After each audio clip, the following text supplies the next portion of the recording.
अचानक उसे उल्टी आती है और वो तेजी से बाथरूम की तरफ भागती है। किचन में तवे पर रोटी जलने की महक से सुजाता किचन में कदम रखते ही कुड़कुड़ाती हुई कहती है, मेघा, अरे ओ मेघा, अरे ओ मरजानी, कहाँ मर गई? जी माँ जी। क्यों काबजोर, ये तवे पर रोटी जलता छोड़कर कहाँ चली गई थी? अरे गैस क्या मुफ्त का आ रहा है जो बेफजूल खर्च कर रही है? पता नहीं मैंने तुझ जैसी काली कलूटी गरीब के घर की बेटी को अपने घर की बहू बनाया क्यों?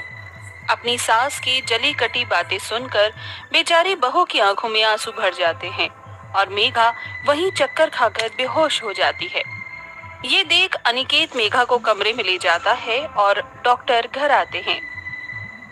बधाई हो सुजाता जी, मेघा प्रेग्नेंट है और ये रही नताशा की रिपोर्ट।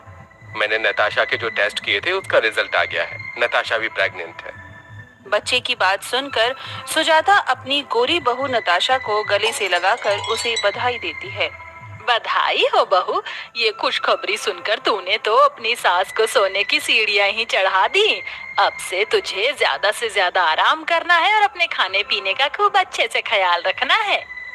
जहां एक तरफ सुजाता अपनी गोरी बहू के गर्भवती होने पर उसकी नजर उतारती है और आस पड़ोस में मिठाइयां बांटती है, वहीं अपनी काली बहू के लिए बिल्कुल भी खुश नहीं होती, जिस पर मेघा मन ही मन दुखी होकर कहती है, नताशा के साथ मेरा भी ये पहला बच्चा है, मगर माँ जी मेरे होने वाले बच्चे से बिल्कुल भी खुश नहीं हुई।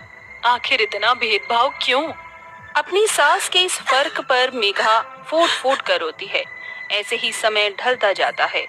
जहां नताशा सारा दिन एसी की ठंडक में अपने कमरे में बैठी रहती, वहीं गर्भवती मेघा भरी गर्मी में पसीने से भीगकर खाना बनाती। फिर एक दिन, माँ जी, मुझे ना खट्टी सांभर खाने की क्रेविंग हो रही है, प्लीज बनवा दीजिए ना। अरे तो इसमें इतना हिचकने की क्या बात है? ऐसी हालत में मन कच्चा रहता है और खट्टी चीजें खाने का ही मन करता है। तू रुक। मेघा, अरे ओ मेघा, जरा यहाँ तो आ। जी माँ जी। क्यों री कमबख्त, पैरों में मेहंदी लगा रखी है क्या? इतना धीरे क्यों चल रही है? वो सासू माँ ने कहा है ऐसे हालात में धीरे कदम रखने चाहिए। तेरी माँ क्या कहती है और क्या नहीं, इससे मुझे कोई मतलब नहीं। मेरी नताशा बहू को सांभर खाने का मन कर रहा है, जाकर बना। माँ जी मुझे थोड़े पैसे दे दीजिए ना, मुझे बेसन का हलवा खाने का बड़ा मन कर रहा है। हा, तेरे मायके वालों ने क्या मुझे मनी ऑर्डर भेजा है जो तुझ निकट्टू निगोड़ी पर खर्च करती रहूं? और वैसे भी तू काली कलूटी चाहे लाख कुछ क्यों ना खा ले, होना खाकी है। चल जा। सुजाता की फर्क भरी सोच के कारण लाचार मेघा मन मार कर रह जाती है। जहां सुजाता अपनी गोरी बहू नताशा को नारियल पानी पिलाती, उसे मेवे और गोंद के लड्डू खिलाती है, वहीं गरीब गर्भवती मेघा को उसके काले रंग के कारण खुशी से एक बताशा भी नहीं खिलाती। देखते ही देखते काली गोरी बहुओं की गोद भराई का दिन आ जाता है, जिसमें नताशा के अमीर मायके वाले उसके लिए महंगे महंगे तोहफे लाते हैं। वहीं सुजाता मेघा के मायके वालों को आने से भी मना कर देती है और नताशा की गोद भराई के लिए महंगा सा लहंगा सिलवाती है और सोने के गहने देती है। नताशा बहू, ये ले तेरी गोद भराई का लहंगा और ये गहने। ओह, हाउ स्वीट ऑफ यू सासू माँ। सासू माँ, आपने मुझे गोद भराई में पहनने के कपड़े नहीं दिए। मैंने तेरे लिए कोई लहंगा नहीं सिलाया और फिर तुझ जैसी काली बहू पर पैसे खर्चने का फायदा ही क्या है? जो है वही पहन ले, वरना गनीमत तो तेरी गोद भराई ना होने में है। तेरी मुंह दिखाई में क्या कम हंसी उड़ी थी हमारी?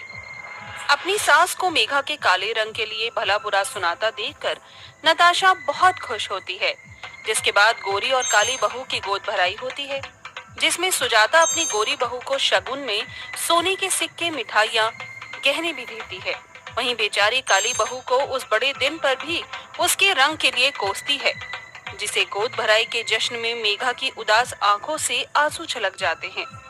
9 महीने पूरे होने के बाद दोनों बहुएं बेटियों को जन्म देती हैं। जहां मेघा को काली बेटी तो वहीं नताशा को गोरी बेटी पैदा होती है। मुबारक हो माता जी, आपके दोनों बहुओं को 2 प्यारी बेटियां हुई हैं। देखो मेघा, तुम मम्मी बन गई और मैं daddy.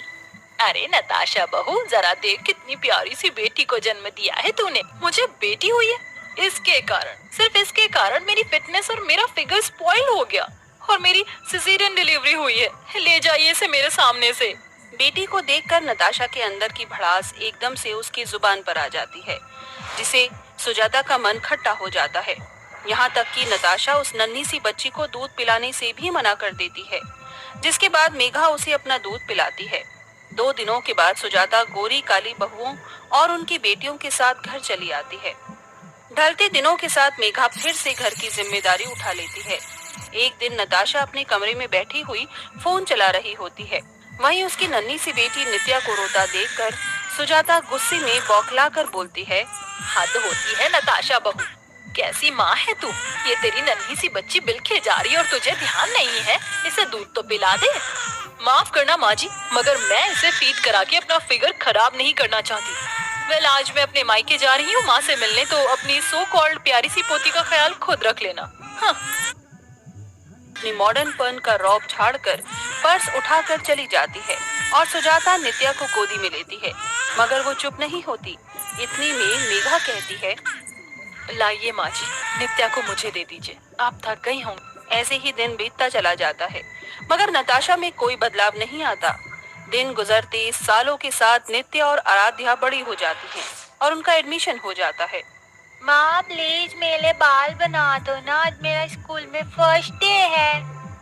I said stop it नित्या, जब से पैदा हुई हो नाक में दम करके रख दिया है। कभी माँ जी मिच मिच करती हैं और बाकी टाइम मेरी ये नालायक बेटी सर खाती है। जा, नहीं बनाती मैं तेरे बाल, सोने दे मुझे। अपनी माँ नताशा की चिल्लाहट से डरकर नित्या रोते हुए सुजाता के पास आती है। क्या हुआ मेरी प्यारी सी पोती, क्यों रो रही है? दादी माँ ने मुझे आज भी डांटा, मुझे प्यार क्यों नहीं करती है, जबकि मेघा चाची आराध्या को कितना प्यार करती है। उसकी चोटी बनाती है, उसे लोरी सुनाती है, अच्छा अच्छा खाना भी खिलाती है, मगर मेरी मम्मी तो मुझे जरा भी प्यार नहीं करती।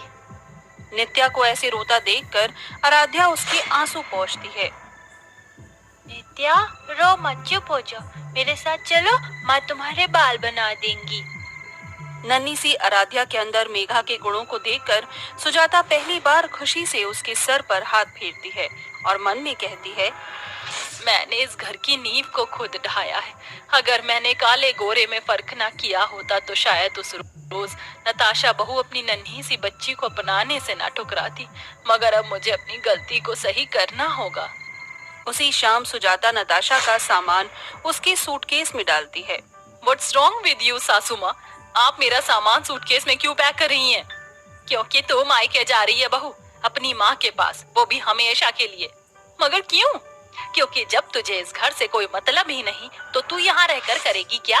कभी सोचा है जब तेरा मन होता है तो तू अपने मायके अपनी माँ के पास तो मिलने चली जाती है, मगर तेरी उस नन्ही सी बेटी का क्या, जिसकी जुबान पर माँ माँ की रट रहती है? तूने उसे अपने खून से सींचा, 9 महीने कोख में ढोया, उसे जन्म दिया, मगर अफसोस कि उसकी माँ नहीं बन सकी। देख इसके मासूम चेहरे को, क्या तेरा मन नहीं पिघलता इसे देखकर? सिर्फ इसलिए कि ये बेटी है। अरे तुझसे अच्छा तो मेघा, जिसने माँ बनने का एहसास जाना, अपनी भूख प्यास भूल कर ना सिर्फ अपनी बेटी बल्कि तेरी बेटी को भी पाला, उसे खिलाया, उसे गोद से पैरों पर खड़ा किया। तेरा दामन इसके दूध का भी कर्जदार है, जिसे मेघा बहू ने नित्या पर न्यौछावर कर दिया। अपनी सास के मुंह से ताने भरी सच्चाई सुनकर नताशा की आंखों में आंसू भर आते हैं और वो नित्या को गले से लगाकर उसे चूमती हुई बोलती है, नित्या मेरी बच्ची, अपनी माँ को माफ कर देना। मैं तुझ पर अपनी ममता लुटा ना सकी, तुझे अपना ना सकी, और मेघा हो सके तो मुझे माफ कर देना। मैंने तुम्हारे काले रंग के कारण तुम्हें हमेशा कोसा, मगर तुमने मेरी बच्ची की परवरिश की। मैं जिंदगी भर तुम्हारी कर्जदार रहूंगी। नताशा, जो हुआ वो भूल जाओ। मेरे लिए इस घड़ी खुशी की बात और क्या हो सकती है कि एक बेटी को उसकी माँ मिल गई। उस दिन के बाद से सुजाता के मन से काले गोरे का फर्क मिट गया। वहीं नताशा के मन में बेटियों के लिए उदासीनता का भरा भाव भी खत्म हो गया और दोनों बहुएं अपनी बेटियों के साथ हंसी खुशी रहने लगी। रात के